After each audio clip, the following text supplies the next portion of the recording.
Sir AP CM Chandrababu Naidu గారు phone చేస్తే deputy CM Pawan Kalyan గారు ఫోన్ లిఫ్ట్ చేయలేదు. ఇది డైరెక్ట్ ఈనాడులోనే పడిన కథనం సార్. అయితే పవన్ కళ్యాణ్కి నడుము నొప్పి అందుకని ఫోన్ లిఫ్ట్ చేయలేదు అనేది అంటున్నారు. కానీ నిజంగా నడుము నొప్పి బెడ్ రిడన్లో ఉన్నారా అంటే కాదు. తను కేరళ ట్రిప్ వెళ్ళారు. అయినా సరే ఒకవేళ తగ్గిన తర్వాత అయినా ఫోన్ లిఫ్ట్ చేస్తారు కదా సార్. సో అది కూడా తను చేయలేదు.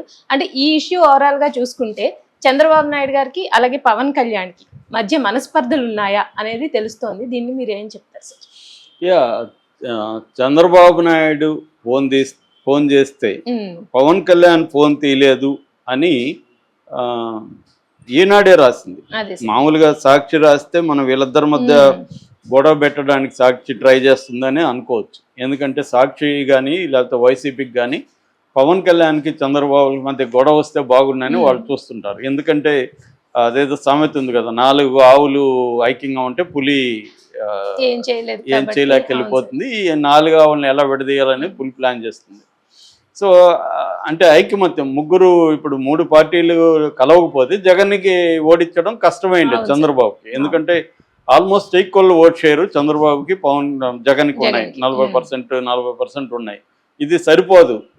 అందుకని బలం చేకూర్చుకోవడం కోసమే చంద్రబాబు అవతల బీజేపీకి 1% ఓట్ షేర్ లేకపోయినా బీజేపీని ఎందుకు గెలుపుకున్నా అంటే పోల్ మేనేజ్మెంట్లో కేంద్ర ప్రభుత్వం అండదండలు కావాలి, ఎలక్షన్ కమిషన్ అండదండలు కావాలనేది చంద్రబాబు గ్రహించి బీజేపీని కోరుకున్నాడు. అట్లాగే పవన్ కళ్యాణ్కి ఒక కాపు సామాజిక వర్గం 20 నుంచి 25% ఓట్ షేర్ ఉంది.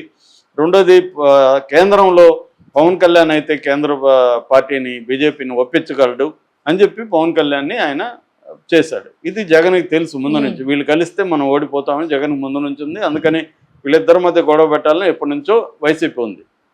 ఇది ఓకే. కానీ ఇప్పుడు ఏమవుతుంది, ఈనాడు రాస్తుంది ఏమని, మొన్న సమావేశం జరిగింది మంత్రులతో, ముఖ్యంగా గ్రామీణాభివృద్ధి శాఖకు సంబంధించిన సమీక్షా సమావేశం జరిగింది. పవన్ కళ్యాణ్ గ్రామీణాభివృద్ధి శాఖ మంత్రి, సో పంచాయతీరాజ్ గ్రామీణాభివృద్ధి శాఖ మంత్రి ఆయన. సో ఆయన రాలేదు. రాకపోయినప్పుడు ఇదేంటంటే ఎక్స్క్లూజివ్గా గ్రామీణాభివృద్ధికి సంబంధించిన సమీక్షా సమావేశం, మంత్రులు, ప్రధాన కార్యదర్శులు, ముఖ్య కార్యదర్శులతో మాత్రమే సమావేశం. దానికి పవన్ కళ్యాణ్ రాలేదు.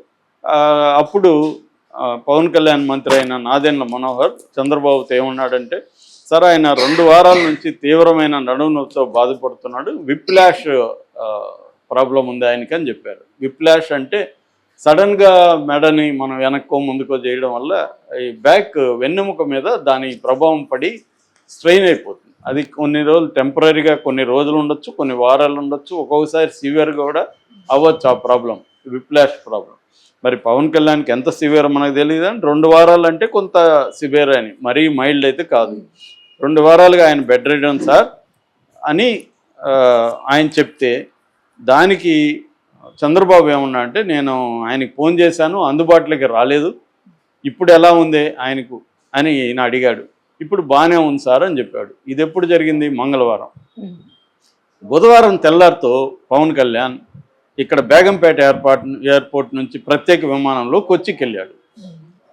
మరి ఆయనకి బాగా లేకపోతే, నడువు నొప్పి ఉంటే కొచ్చికి ఎలా వెళ్ళాడు అనేది చర్చ. ఇక్కడ ప్రాబ్లం ఏంటంటే, నడువు నొప్పితో కూడా అందరూ ట్రావెల్ చేస్తూనే ఉంటారు, నడువు నొప్పితోనే పని చేసుకుంటుంటారు. ఆ నడువు నొప్పి అనేది ఎంత సివియర్ అనే దాన్ని బట్టి ఉంటుంది. నువ్వు సివియర్ అయ్యి నడవలేక లేవలేక 4 అడుగులు లేక ఉండే నడువు నొప్పులు ఉంటాయి, పని చేసుకుంటూ వెళ్ళే నడువు నొప్పులు కూడా ఉంటాయి. పవన్ కళ్యాణ్కి రెండోది ఉండొచ్చు, ఆయనకి ఆ 2 వారాలు సివియర్ అయి ఉండొచ్చు, తర్వాత కొంత కోలుకొని ఉండొచ్చు, ఆయన గుళ్ళుకు ఉండొచ్చు. కాబట్టి మనం పవన్ కళ్యాణ్ తప్పుపట్టాల్సిన అవసరం లేదు. కానీ ఇక్కడ చర్చ ఏంటంటే, చంద్రబాబు ఫోన్ ఎందుకు పవన్ కళ్యాణ్ లిఫ్ట్ చేయట్లేదు అనేది ఇక్కడ చర్చ. దానివల్ల ఏమవుతుందంటే, పవన్ కళ్యాణ్కి చంద్రబాబుకి మధ్య ఏమన్నా గొడవలు జరుగుతున్నాయా అంటే, ఒక పవర్ వార్ అంటాం, పవర్ వార్ జరుగుతుందా? ఇక్కడ 2 రకాలు ఉన్నాయండి. ఒకటి, పవన్ కళ్యాణ్ పవర్ స్ట్రక్చరు వేరు, చంద్రబాబుది వేరు.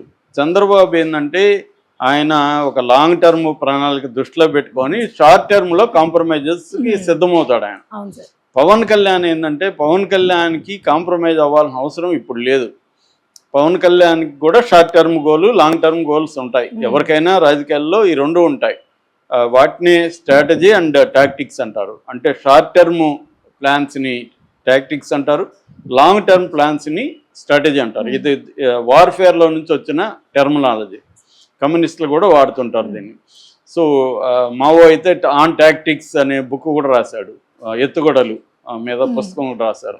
అంటే సర్టన్ పీరియడ్కి ఎలా ఉండాలనేది. అలాగే పవన్ కళ్యాణ్కి లాంగ్ టర్మ్ స్ట్రాటజీ. పవన్ కళ్యాణ్కి ఏంటి, తను సీఎం అవ్వడమే, సింపుల్ అది. చంద్రబాబుకి ఏంటి, లోకేష్ని సీఎం చేయాలి. ఈ రెండు మధ్య క్లాష్ అయితే ఉంది. షార్ట్ టర్మ్లో ఇద్దరు కూడా ఒకటిగా ఉండాల్సిన అవసరం ఉంది. చంద్రబాబు లేకపోతే పవన్ కళ్యాణ్ అసలు అసెంబ్లీకి వచ్చి ఉంటాడో లేదో తెలియదు. ఆయనకి 22 సీట్లు 21 సీట్లు వచ్చే పరిస్థితి లేదు. చంద్రబాబులే ఆయనకు వచ్చాయి. చంద్రబాబు సీఎం పీఠంలోకి ఎక్కడానికి మళ్ళీ పవన్ కళ్యాణ్ అవసరం. అంటే ఇద్దరు కలవడంలో ఇద్దరికి హెల్ప్ అయింది. ఇద్దరు విడిపోతే ఇద్దరికి నష్టం జరిగి ఉండేది. సో ఈ కాంటెక్స్లో ఇప్పుడు మామూలుగా అయితే పవన్ కళ్యాణ్ ఈ దూరమైన చంద్రబాబు గవర్నమెంట్కి ఏమీ డోకాలే. 134 మంది ఉన్నారు. పైగా చంద్రబాబుకున్న 16 మంది ఎంపీలు మోడీకి చాలా అవసరం. మామూలుగా బయట నుంచి ఆలోచిస్తే ఎవరికైనా అసలు చంద్రబాబు ఎందుకు పవన్ కళ్యాణ్ కేర్ చేస్తున్నాడు, చంద్రబాబుకి ఏం అవసరం, పైగా మోడీకి చంద్రబాబు అవసరం, అసలు ఇంకెవరనైతే నువ్వు సైలెంట్గా ఉండాయని చంద్రబాబు పవన్ కళ్యాణ్ని కంట్రోల్ చేయొచ్చు కదా అనిపిస్తుంది. కానీ పాలిటిక్స్ అలా ఉండవు. పాలిటిక్స్లో 2+2 4 కాదు, 2+2 8 కావచ్చు, 1 అవ్వచ్చు, 0 అవ్వచ్చు, ఎలాగైనా జరగచ్చు. మనకు అంత సింపులిస్టిక్గా ఉండవు. ఇక్కడ ఏంటంటే చంద్రబాబుకి మళ్ళీ నెక్స్ట్ గెలవాలంటే సొంతంగా పోటీ చేసే ధైర్యము లేదు. ఎందుకంటే పరిస్థితులు ఎలాగవుతాయి. ఇప్పుడు పవన్ కళ్యాణ్ దూరం చేసుకుంటే ఈయనెళ్ళి మన మీద అటాక్ చేస్తాడు. జగన్ ఈయన ఇద్దరు కలిసి అటాక్ చేస్తే ప్రజల్లో వ్యతిరేకత వస్తుంది. ముఖ్యంగా పవన్ కళ్యాణ్ అటాక్ చేస్తే ఎక్కువ వస్తుంది. ఎందుకంటే పక్క నుండి వెళ్ళాడు కదా. సో అనేక విషయాలు పోయి చెప్తాడు. ఇది ఒక డేంజరు. రెండోది, మోడీ రేపొద్దున ఈ 16 వద్దు నేను వేరే రకంగా మేనేజ్ చేసుకుంటాను కానీ అనుకున్నాడు అనుకో, ఇంకా డేంజరు. అప్పుడు జగన్ మోడీతో చేరుతాడు. రేపొద్దున మనకు అధికారం కూడా పోయిందనుకో. ఎందుకంటే ఎంపీలని మోడీ లాగేసుకునే అవకాశం కూడా ఉంది. ఈ 16 మందిలో ఎంతమంది జంప్ అవుతారో కూడా తెలియదు. మోడీ లాగేసుకోవచ్చు.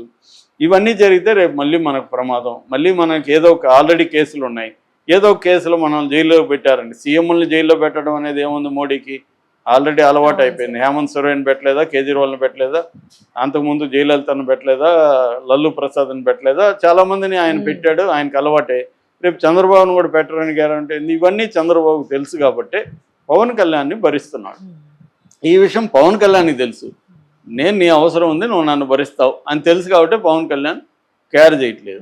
కాబట్టి చంద్రబాబు ఫోన్ తీయకపోతే చంద్రబాబు ఏమి చేసుకోలేని పరిస్థితి కాబట్టి పవన్ కళ్యాణ్ తీయలేదు. లేకపోతే నడువు నొప్పి అనేది పెద్ద విషయం కాదు. నడువు నొప్పి 2 వారాలు ఉండొచ్చు. ఫోన్ మళ్ళీ అయినా ఫోన్ చేయొచ్చు కదా, సార్ మీరు ఎందుకు ఫోన్ చేశారు నాకు చెప్పండి అని మాట్లాడడానికి ఏముంది. ఆయనకి ఇప్పుడు కేరళ పోవడానికి ఉన్న స్ట్రెంగ్త్ ఫోన్ తీయడానికి లేదా. కాబట్టి దేర్ ఈజ్ సమ్ అదేదంటారు దాల్ మే కాలా హై కుచ్ కాలా హై అని, అలాగే ఏదో ప్రాబ్లం అయితే నడుస్తుంది అనేది ఇప్పుడు చర్చ జరుగుతుంది. రెండోది ఏంది, ఇది ఎంత ఫస్ట్ చెప్పాను నేను. రెండో పాయింట్ ఏంటంటే పవన్ కళ్యాణ్ ఈ కూటమిలో ఉంటూనే కూటమి లోపాలను మాత్రం ఎత్తి చూపిస్తాడు. కూటమిలో లోపాలను ఎత్తి చూపిస్తూ తనను ఎలివేట్ చేసుకుంటున్నాడు. అంటే కూటమిని విమర్శిస్తున్నాడు. ఒక ప్రతిపక్షంలాగా వితిన్ ద కూటమి ఉంటున్నాడు. అక్కడ చంద్రబాబుకి ఇబ్బందిగా ఉంది, సొంత పార్టీ నాయకుల నుంచి, లోకేష్ నుంచి. ఎందుకంటే లోకేష్ పెట్టిన ఇప్పుడు ఏంటంటే డిఫాక్టివ్ సీఎంగా లోకేష్ ఉంటున్నాడు. చంద్రబాబు ఓన్లీ పాలసీ మ్యాటర్స్ ఇట్లాంటివి చూసుకుంటున్నాడు. కానీ లోకేషే నియామకాలు కానీ డైరీ గవర్నెన్స్ కానీ లోకేష్ చూస్తున్నాడు. ఏ ఎమ్మెల్యేలు రిసోర్స్ని ఎలా అడ్జస్ట్ చేయాలి, ఎమ్మెల్యేలకి ఎక్కడెక్కడ అధికారుల్లో పోస్టులు పెట్టాలి, నామినేటెడ్ పోస్టులు ఎవరిని పెట్టాలి, ఇవన్నీ లోకేష్ డిసైడ్ చేస్తున్నాడు. పవన్ కళ్యాణ్ ఏమో లోకేష్ని టార్గెట్ చేస్తున్నాడు ఇండైరెక్ట్గా, చంద్రబాబుని టార్గెట్ చేస్తున్నాడు. ఈ గవర్నమెంట్లో ఉండే మినిస్టర్ని టార్గెట్ చేస్తున్నాడు. మనం చూసాము అనితని డైరెక్ట్గానే చేస్తున్నాడు. నిజానికి పవన్ కళ్యాణ్ ఒక మామూలు మంత్రి లెక్క ప్రకారం కాన్స్టిట్యూషనల్. అతను డిప్యూటీ సీఎం అనేది కాన్స్టిట్యూషనల్ పదవి కాదు, అది ఓన్లీ అలంకరణ. కానీ ఆయన ఒక రాజ్యాంగేతర శక్తిలాగా ఈ దీంట్లో ఉంటున్నాడు. పైగా తన ఇమేజ్ని పెంచుకుంటున్నాడు. తను బీజేపీతో మరింత క్లోజ్ అవుతున్నాడు. నేషనల్ వైడ్ కూడా ఫోకస్ అవుతున్నాడు. ఈ సనాతన ధర్మ ఈ యాత్ర ఇప్పుడు సౌత్ ఇండియాలో ముఖ్యంగా తమిళనాడు కేరళలో ఆయనేమో ఇది నా వ్యక్తిగతం అంటున్నాడు కానీ మనం నమ్మట్లేదు, ప్రజలు ఎవరు నమ్మట్లేదు ఆయన వ్యక్తిగతం అంటే. మనం ఏమనుకుంటున్నాము, ప్రజలు మనం ఉంటే అందరూ ఏమనుకుంటున్నారు, నేను ఒకటే కాదు చాలా మంది అని చెప్పడానికి చెప్తున్నాను. ఏమనుకుంటున్నారంటే ఈయన సౌత్ ఇండియాలో ఎలక్షన్లు ముఖ్యంగా కేరళ తమిళనాడులో నెక్స్ట్ ఇయర్ ఎలక్షన్లు ఉన్నాయి, ఈ ఎలక్షన్ల కోసమే తన పరపతి పెంచుకోవడానికే ఈయన ఈ టూర్ వేశాడు అనేది అందరూ నమ్ముతున్నారు. ఆయన కాదన్నా అవునన్నా ఆయన బెదిరిస్తున్నాడు కూడా, మీరు సోషల్ మీడియాలో ఇవన్నీ రాస్తే నేను కఠినంగా వ్యవహరిస్తాను. వ్యవహరించిన ప్రజల అభిప్రాయాల్ని ఆయన మార్చలేడు కదా, ప్రజలకు కూడా అభిప్రాయాలు ఏర్పరచుకునే హక్కు డెమోక్రసీలో ఉంది, ఎక్స్ప్రెస్ చేసే హక్కు ఉంది. ఆయన వ్యక్తిగతం అని చెప్తే ప్రజలు దాంతో విభేదించే హక్కు ప్రజలకు కూడా ఉంటుంది. ఇది వ్యక్తిగతమైన టూర్ అని ఆయన చెప్పినప్పటికీ దీని వెనక అజెండా ఉంది అనేది తెలుగుదేశం వాళ్ళు కూడా నమ్ముతున్నారు. ఆయనేమో ఈ ప్రభుత్వాన్ని విమర్శిస్తూ తను ఎలివేట్ అవుతుంటే మీరేం చేస్తున్నారు అన్న ఒత్తిడి తెలుగుదేశం కేడర్ నుంచి కూడా వస్తుంది. ఈ నేపథ్యంలో ఈ వార్త వైరల్ అవ్వడం అంటే చంద్రబాబు ఫోన్ చేస్తే పవన్ కళ్యాణ్ ఫోన్ లిఫ్ట్ చేయలేదు, తిరిగి కాల్ చేయలేదు అన్న వార్త ఇప్పుడు నెక్స్ట్ స్టెప్లోకి వెళ్ళింది. కాన్ఫ్లిక్ట్ వీళ్ళిద్దరి మధ్య నడుస్తుంది.